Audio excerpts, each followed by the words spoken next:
Hari ini kita seperti minggu kemarin ya dijanjiin, kita hari ini mau belajar mengenai identitas ya. Aku terharu sekali dan overwhelmed dengerin kesaksian dari Eka. Itu kayaknya membangun sekali atmosfer tempat ini dan juga sesuai dengan apa yang Tuhan mau katakan gitu kan ya. Salah satu nama dia itu Immanuel.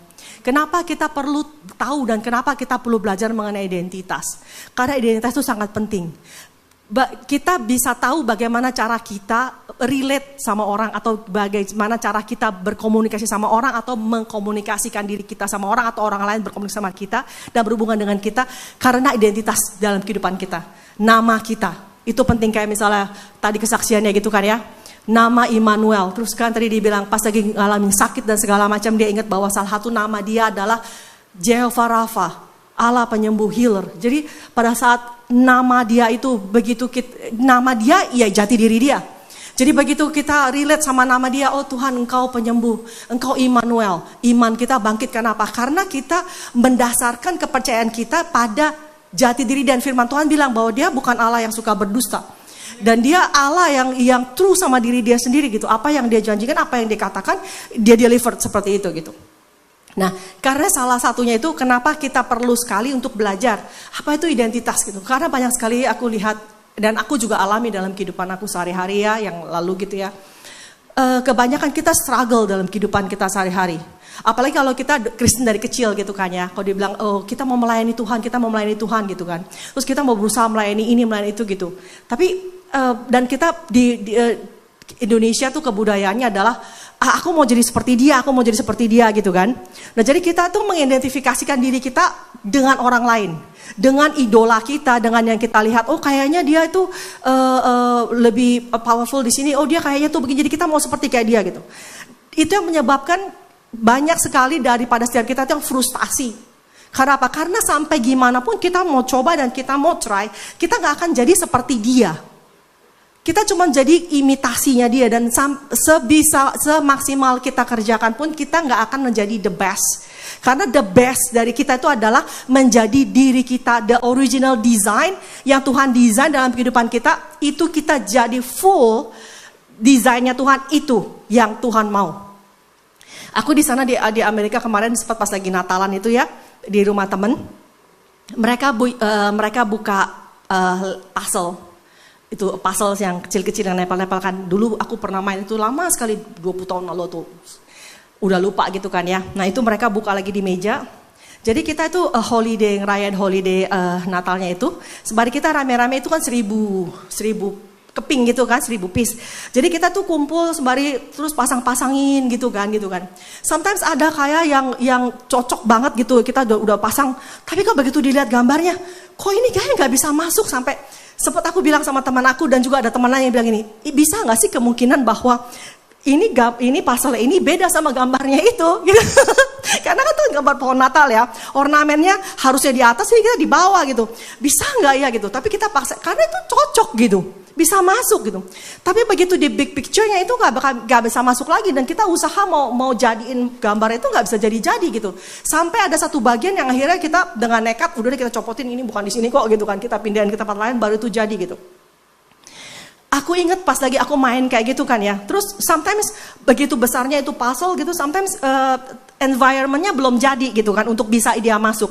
Tapi kita begitu ngelihat ada kepingan-kepingan di sini yang ternyata oh kayaknya ini sama ini teman-temanan ya.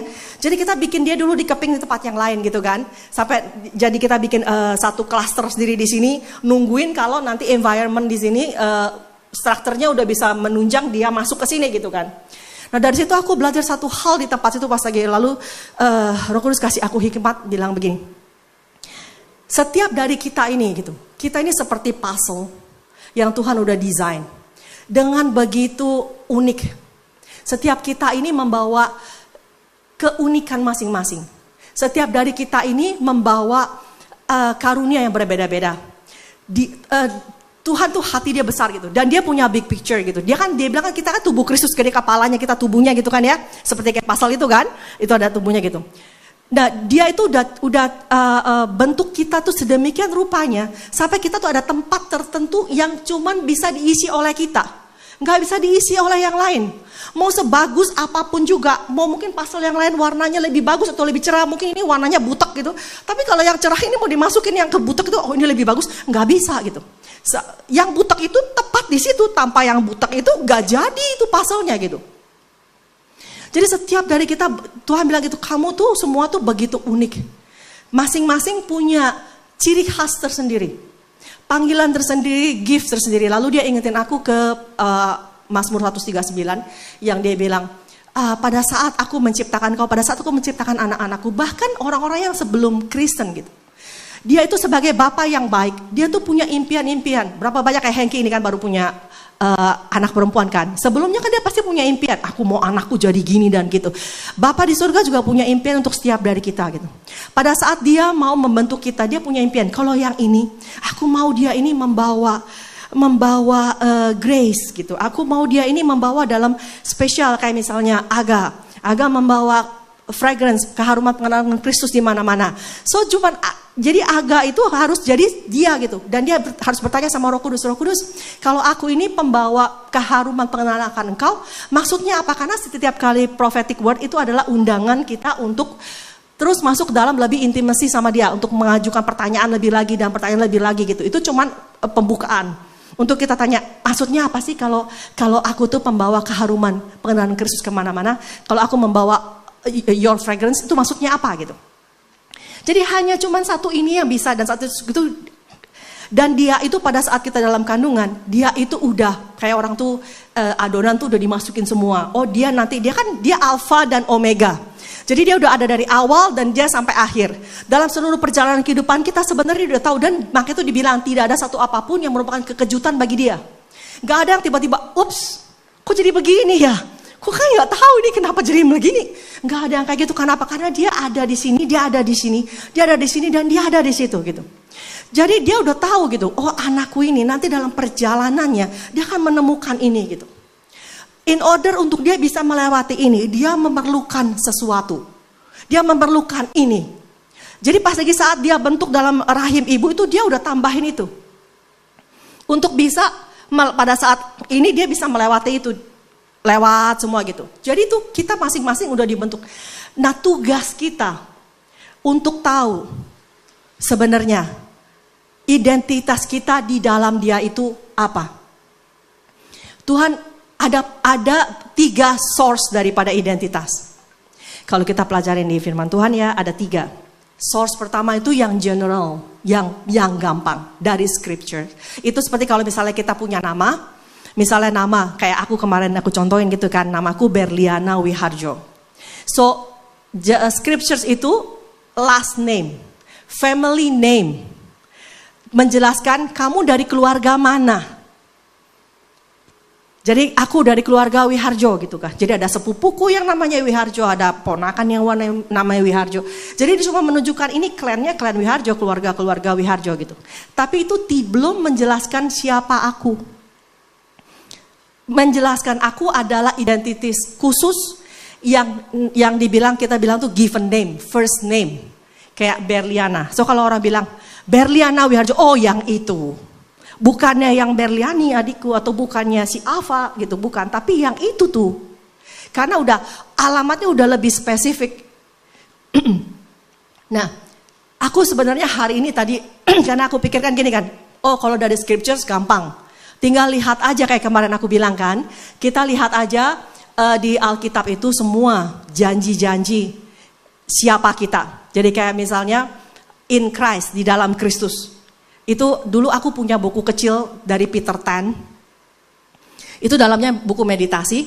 Dia itu tulisin semua di dalam Kristus. Jadi semua yang di dalam Kristus dalam Alkitab tuh sama dia ditulisin semua di situ. Jadi aku setiap hari dulu tuh kerjanya bacain itu. Aku meditasin akan di situ. Terus aku deklarasiin gitu. Jadi dalam Kristus aku adalah, di dalam Kristus aku adalah, sembari aku meditasiin bahwa ini loh aku di dalam Kristus gitu. Tadi aku pikirkan istilahnya, oh itu gampang banget, cari aja sendiri gitu. Sampai tadi pagi begitu aku lagi mulai mau nyiapin, aku bilang Tuhan, apa sih sebenarnya yang hari ini yang kau mau ngomong, spesifik hari ini. Tiba-tiba dia ingetin satu hal, ya memang yang dari scripture itu begitu gampang. bisa cari aja gitu. Dan kita banyak kan semua udah tahu yang dari scripture, identitas kita dari scripture kan. Tapi permasalahannya adalah sekedar tahu atau kita ambil ownership akan itu tuh berbeda. Kita tahu bahwa kita ini adalah anak Allah. Kita tahu ini kita adalah pewaris bersama Kristus. Kita tahu bahwa kita duduk bersama-sama dengan Kristus kan. Tapi apa itu artinya dalam kehidupan kita sehari-hari? Bagaimana kita mengambil ownership akan itu gitu. Terjemahannya aplikasi dalam kehidupan sehari-hari apa? Jadi bukan cuma sekedar, oh aku tahu anak Kristus. Iya, artinya apa? Sebagai anak Kristus kamu sebenarnya bagaimana gitu? Benefitnya apa? Hak kamu apa? Kewajiban kamu apa? Terus kamu sebagai anak Kristus, kamu cara memprestasikan diri kamu tuh bagaimana gitu?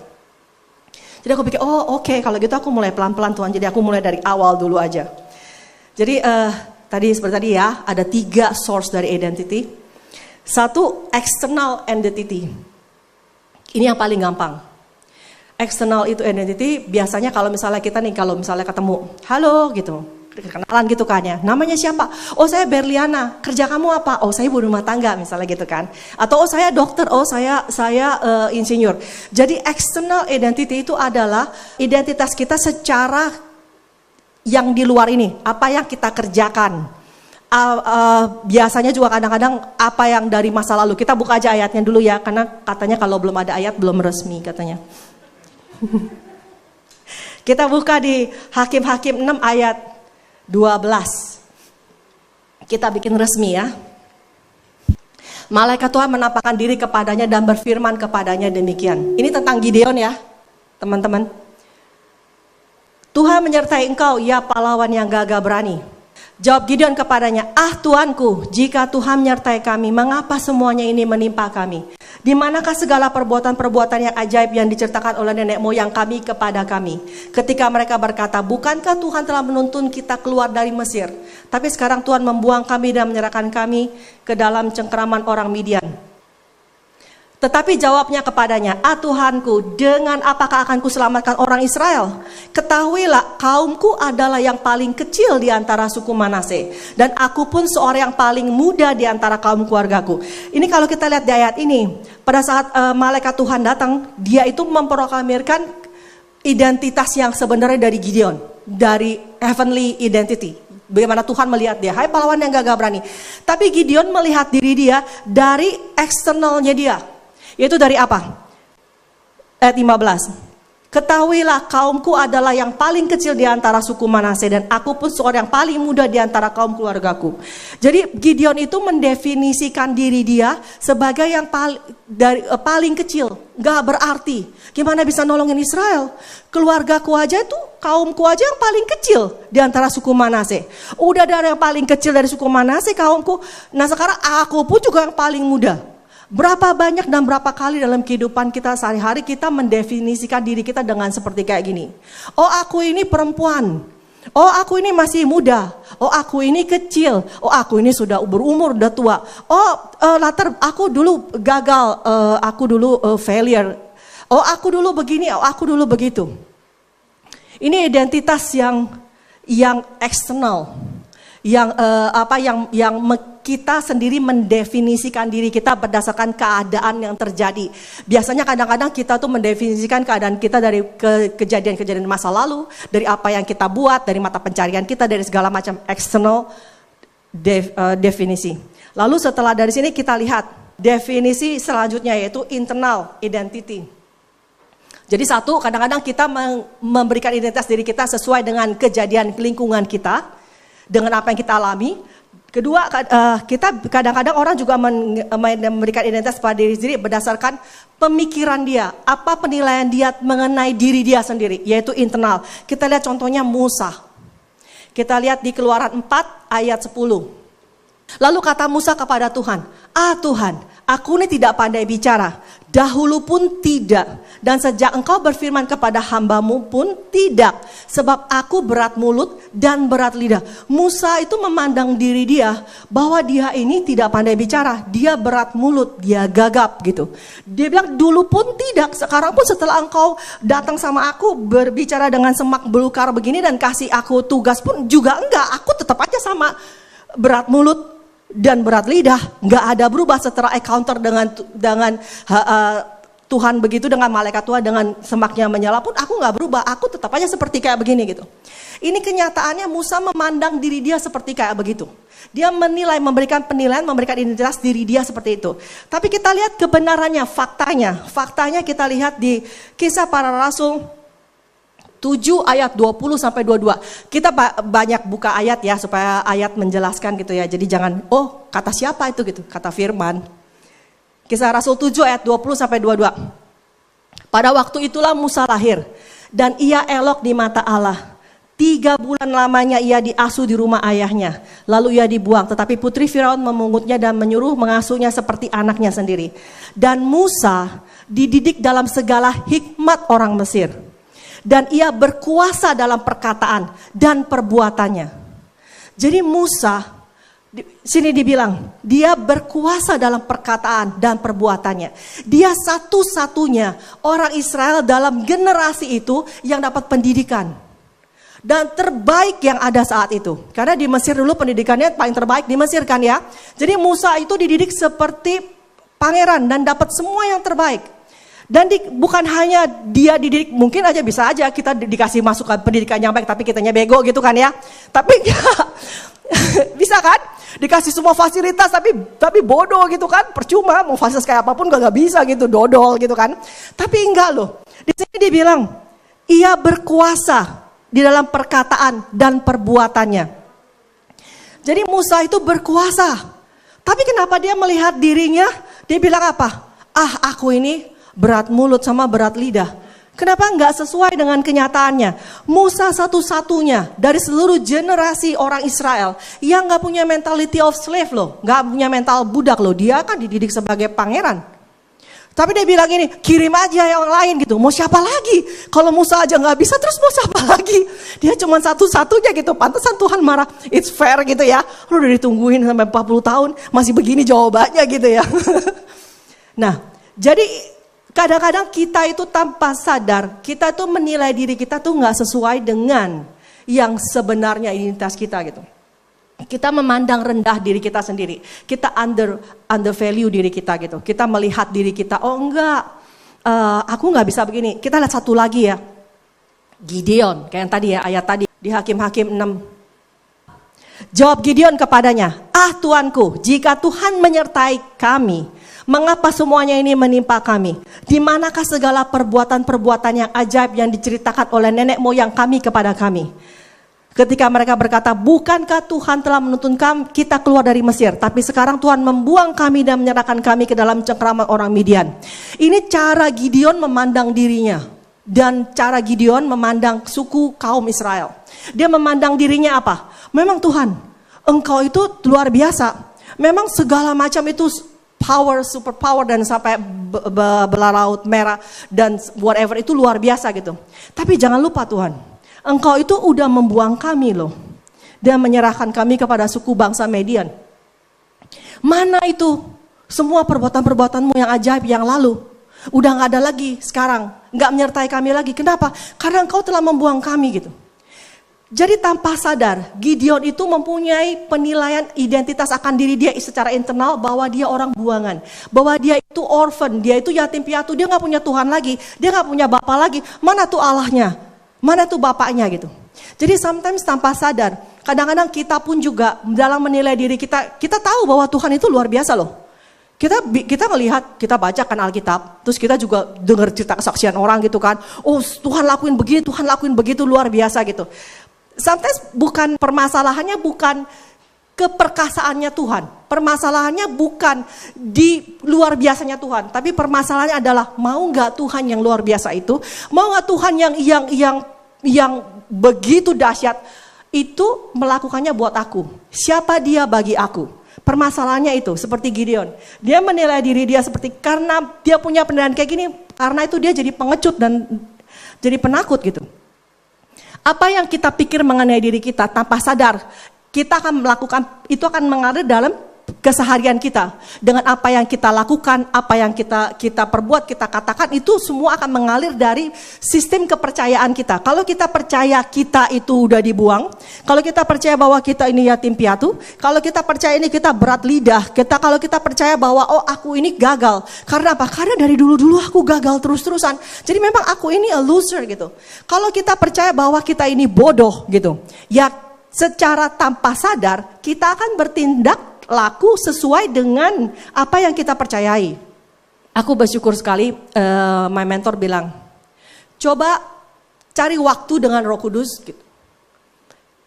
Tanya dirimu sendiri, kebohongan apa yang kamu percayai mengenai diri kamu? Kebohongan apa yang kamu percaya mengenai Tuhan?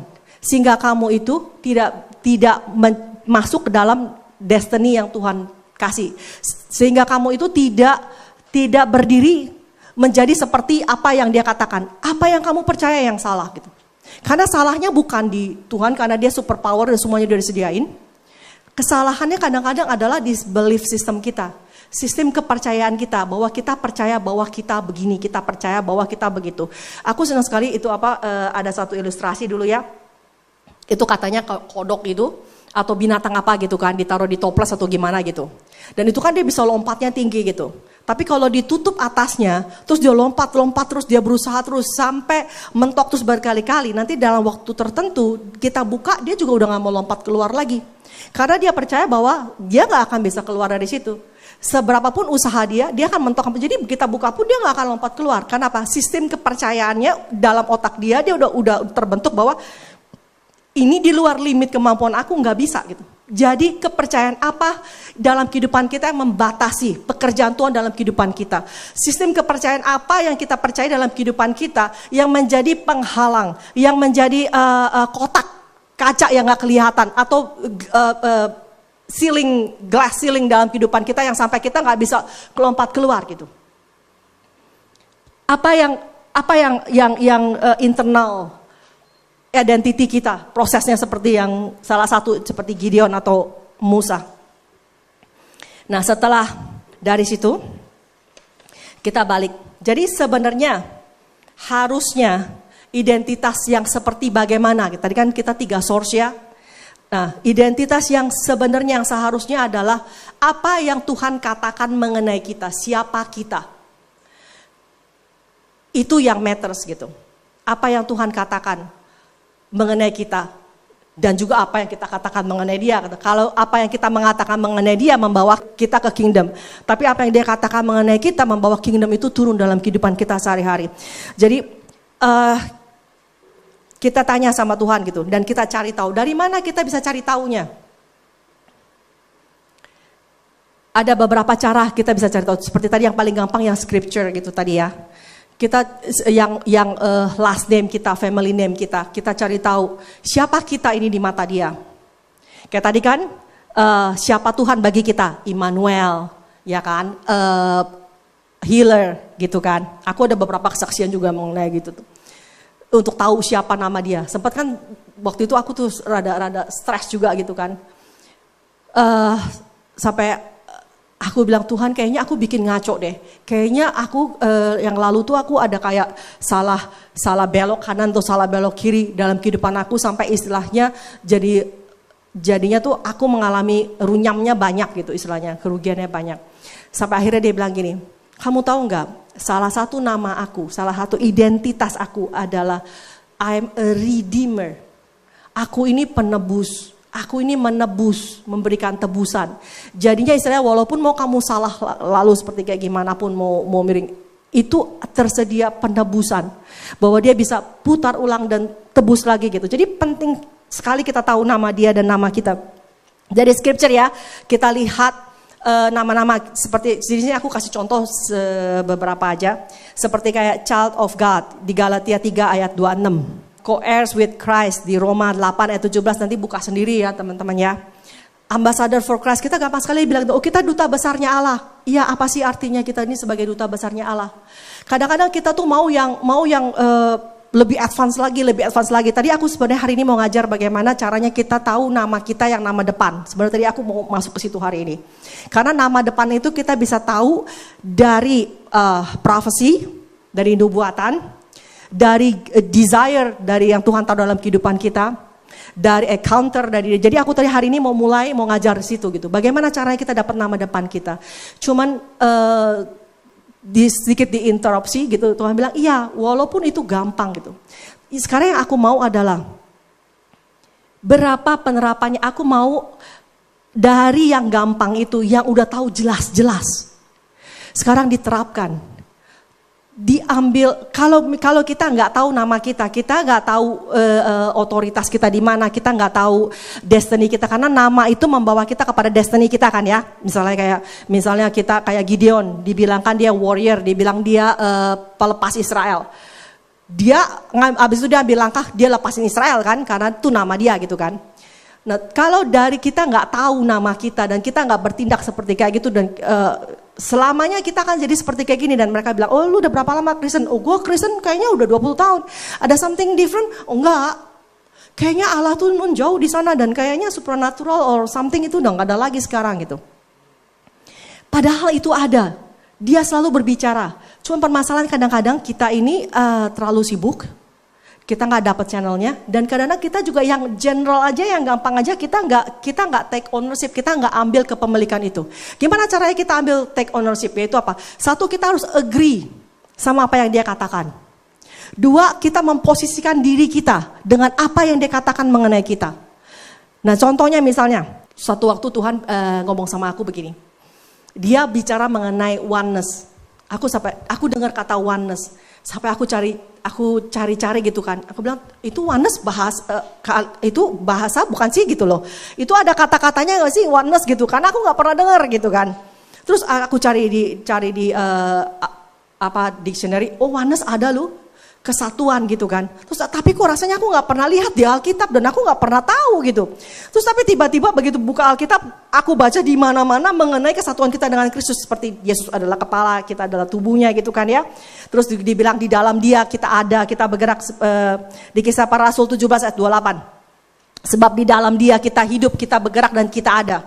Kita bahasa Inggrisnya lebih bagus. For is in Him we live, we move and exist. Jadi kita berada, seluruh being kita tuh ada di situ gitu. Di situ aja Tuhan bilang ini, coba setelah kamu tahu kayak begitu, coba kamu renungin apa manfaatnya itu buat kamu. Bukan sekedar kamu tahu bahwa kamu dan aku jadi satu dan bahwa seluruh keberadaan kamu di dalam aku, tapi itu manifestasi dalam kehidupan kamu menghasilkan apa? Aku ini, dia kan bilang, aku ini healer. Kalau kamu tahu aku ini healer, dan di 1 Yohanes 17 ayat 23 dibilang apa? Yesus bilang katanya, aku tinggal dalam Dia dan Dia dalam aku gitu kan ya. Kemuliaanku aku berikan kepada kamu. Terus manifestasinya kemuliaan Dia diberikan kepada kita itu apa? Kita tahu kan firman Tuhan kita baca. Kemuliaanku ku berikan kepada mereka. Lalu kita ini sebagai pembawa kemuliaan, apa yang harus kita lakuin? Terus manifestasi aplikasi dalam kehidupan kita, kemuliaan itu untuk apa? Kayaknya bukan sekedar cuman kita tahu, tapi basically kita nggak lihat efeknya dalam kehidupan kita gitu. Kayak waktu itu dia bilang, I'm a healer, I live in you, aku tinggal dalam kamu. Terus aku bilang iya. Terus dia bilang, kamu tahu gak kamu dan aku jadi satu? Aku bilang iya tahu. Terus tapi dia bilang gini, coba keluar kamu sana, coba ngelihat pohon katanya. Terus kamu tahu kan firman Tuhan bilang bahwa Yesus adalah pokok anggur dan kita ada cabang-cabangnya gitu kan. Aku bilang iya, coba kamu keluar lihat pohon. Aku keluar ke taman, aku lihat pohon gitu kan. Terus dia bilang gini, coba lihat dari bawah sampai ke atas, bawah, atas, bawah. Jadi aku lihat atas, bawah. Terus dia bilang coba lihat dari bawah terus sampai ke ujung-ujung. Aku lihat iya. Ada gak celahnya? Ada gak yang terpisah? Aku bilang gak ada, semua nyambung jadi satu. Terus dia bilang gini, artinya apapun yang ada di pokoknya itu, seluruh cabang-cabangnya, seluruh carang-carangnya, seluruh batang-batangnya menerima yang sama. Aku bilang iya betul. Jadi apapun intisari makanan, apapun juga yang dia punya di bawah, sampai ke batang-batangnya itu full semua. Kecuali kalau dia diputusin, jatuh baru dia mati kering. Tapi kalau enggak, kehidupan semua yang ada, semua apapun, kalau misalnya kita kasih pupuk dan segala macam, pupuknya itu mengalir semua vitaminnya sampai ke ujung-ujung itu semua sama. Lalu dia bilang ini, aku ini pokok dan kamu cabangnya. Jadi apa bedanya antara kamu dengan aku? Aku bilang iya, nggak ada bedanya. Terus dia bilang gini, aku hidup dalam kamu, kamu hidup dalam aku. Aku di dalam kamu. Artinya apa? Seluruh keberadaan aku, seluruh yang aku miliki ada dalam kamu. Terus manifestasinya apa? Aku pikir iya juga, manifestasinya apa? Terus dia bilang ini, dia super power dia. Terus dia bilang roh yang menghidupkan, roh kebangkitan itu, seluruh yang dia punya ada dalam aku. Harusnya itu mengalir dari aku sama, karena apa? Aku dengan dia sama. Terus lalu dia suruh aku lihat tangan aku gitu kan. Dia bilang kalau aku di dalam kamu, kamu di dalam aku. Kita satu. Dia bilang seperti air. Kalau misalnya di air putih kita kasih sirup gitu, kita aduk gitu ya. Bisa gak kita pisahin lagi? Gak bisa kan ya? Aku dan dia dan aku satu. Artinya tanganmu dengan tanganku sama gak? Aku bilang iya sama. Artinya kalau kamu menumpangin tangan ke orang lain, itu tangan siapa? Tangan kita, aku bilang gitu. Karena ini tangan aku dengan tanganmu sama gitu. Jadi dia saat itu aplikasinya dia bilang sama aku, coba meditasiin itu dan terus pikirin itu dan perkatakan, renungin dan perkatakan bahwa engkau dan aku sama. Jadi pada saat kamu menumpangkan tangan ke orang sakit, itu tangan kita, bukan tanganmu, tangan kita. Dan karena aku ditinggal di dalam kamu dan aku itu healer. Artinya apa? Kamu juga healer. Jadi pada saat kamu menumpangkan tangan seorang sakit, itu bukan kamu lagi berusaha menyembuhkan orang atau kamu lagi mendoakan orang supaya sembuh. Tapi apa? Tapi kehidupan yang ada dalam aku, seluruh yang dalam aku mengalir keluar yang sama gitu. Jadi dia mengajari aku untuk mengambil kepemilikan, ownership atas identitas aku. Jadi bukan sekedar aku tahu, ya, you are a healer. That's it. Aku duduk di sebelah kanan Allah Bapa. Yesus adalah kepalaku dan aku adalah tubuhnya. Terus artinya apa? Artinya apapun yang ada di kepala itu badannya nyambung semua, gitu kan? Nggak mungkin kan, sampai aku waktu itu sampai terkagum-kagum sekali pas lagi Chris Gore bilang begini ya. Dia bilang tadi suatu pagi Tuhan bangunin dia dengan satu pertanyaan yang bikin dia sampai kaget-kaget. Dia bilang gini, apakah kepalaku dipenggal? Terus Chris gue bilang, dipenggal. Sampai dia cari Alkitab, dia buka lagi, dia baca gitu. Apakah pada saat penyaliban itu kepala Yesus dipenggal gitu? Dia cari semua ayat gitu. Tapi kayaknya enggak ada yang dipenggal di sini gitu. Tapi Yesus bilang itu, kenapa seakan-akan aku dipenggal dari tubuh Kristus? Kenapa istilahnya tubuh Kristus kayaknya terpisah sendiri dengan kepalanya? Harusnya kan apa yang ada di kepala semua tubuhnya mengalami hal yang sama gitu. Karena apa? Karena kita tahu itu sebagai knowledge. Kita cuma tahu, bahwa firman Tuhan bilang begitu gitu.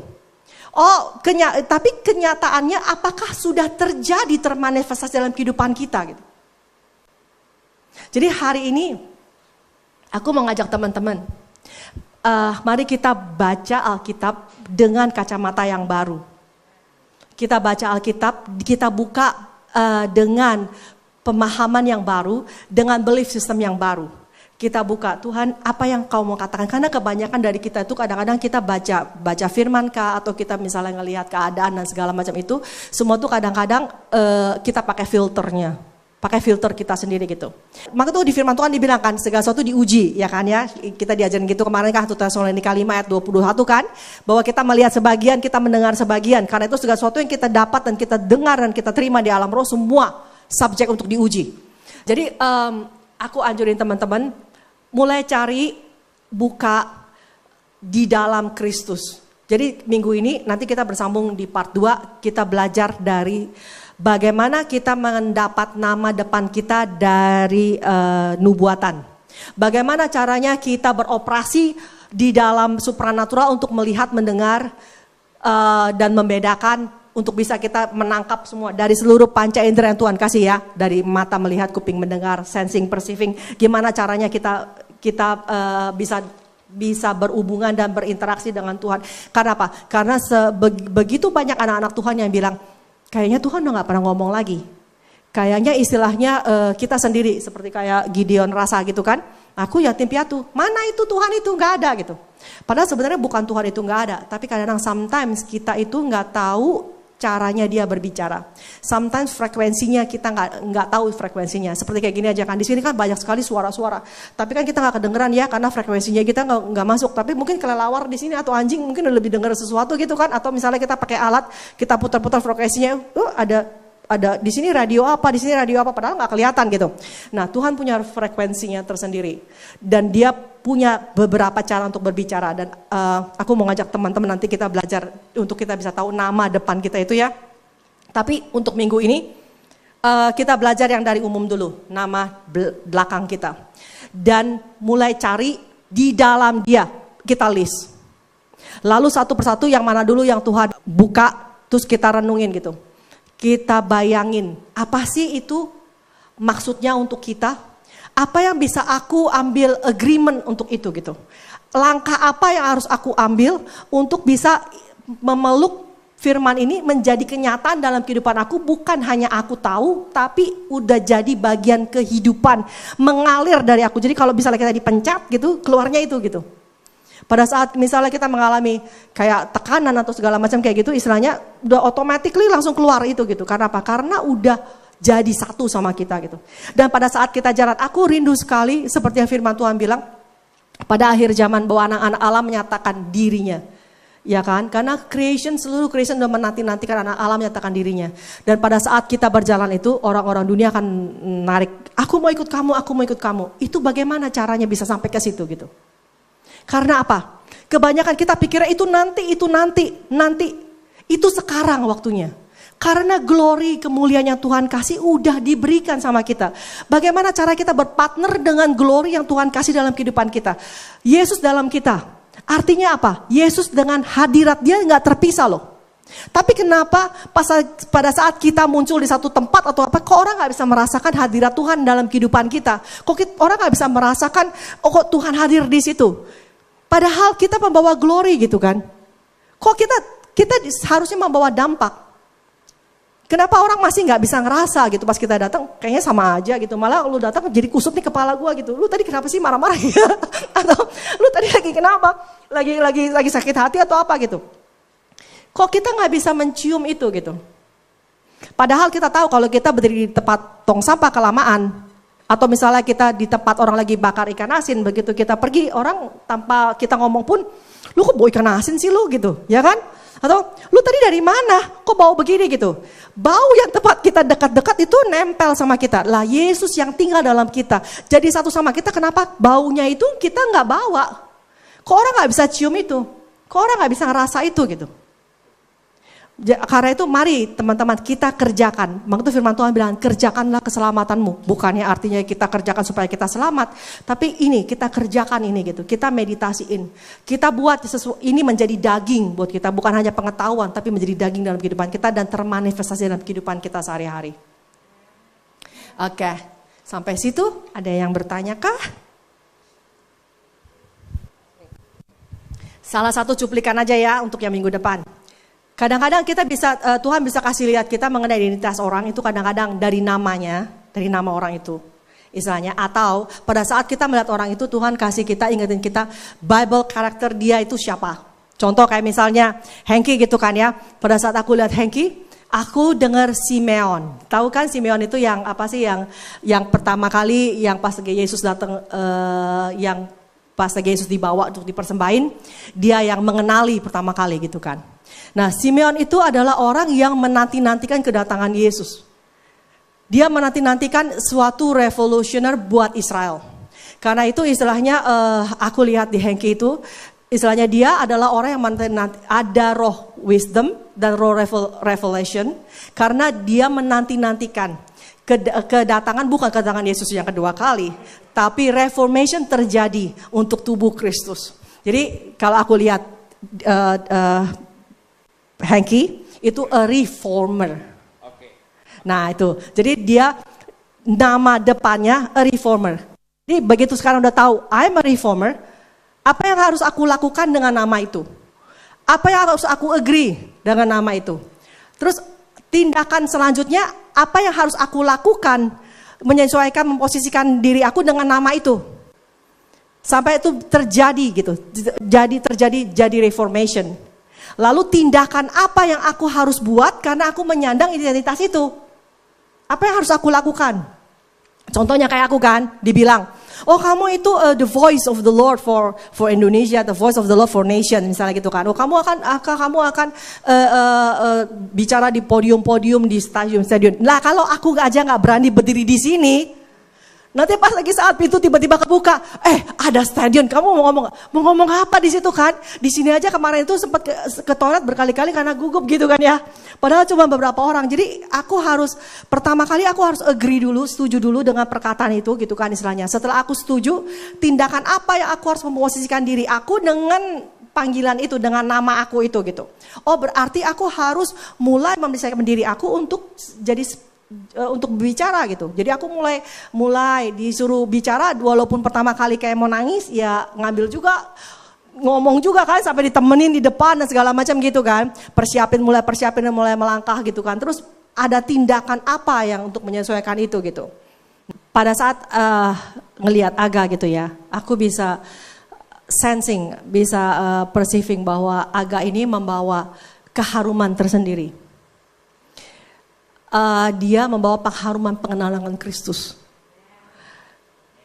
Dan kemanapun Aga pergi, itu the presence of the Lord, itu keharuman itu akan terus ada di situ. Nah, yang jadi PR buat Aga, pertanyaannya gitu, apa yang harus aku agree? Pasti udah agree sekarang kan ya. Tapi pertanyaan adalah, apa yang aku harus kerjakan Tuhan untuk memposisikan diri aku dengan nama itu, bahwa aku ini adalah pembawa keharuman akan Engkau. Pada saat aku berada, jadi aku mau kamu selalu membayangkan, pada saat kamu berada dimanapun, kamu bayangin bahwa apa? Keharuman itu, fragrance itu akan menyebar di ruangan. Jadi kamu itu adalah orang yang bisa mengubah atmosfer. Jadi kemanapun kamu berada, atmosfer itu bisa change. Nah sekarang kamu balik lagi ke Roh Kudus. Karena segala sesuatu yang dari Tuhan itu adalah undangan untuk kamu masuk dalam intimasi untuk tanya dia lagi. Tuhan, bagaimana caranya aku mengubah atmosfer? Bagaimana caranya pada saat aku datang, itu bau keharuman itu semua orang bisa semerbak, orang bisa cium. Apa yang harus aku lakukan memposisikan diri aku untuk itu? Langkah apa yang harus aku lakukan? Itu PR buat kamu. So minggu depan kita akan belajar satu-satu per step bagaimana cara kita bernubuat. Karena apa? Karena setiap dari kita bisa bernubuat. Bukan hanya milik sebagian orang saja. Tapi itu impian Tuhan di Yoel, dikatakan bahwa pada akhir zaman dia akan memberikan rohnya kepada setiap manusia. Maka setiap orang akan bisa bernubuat, setiap orang bisa mendapatkan mimpi, dapat vision dan segala macam. Nah,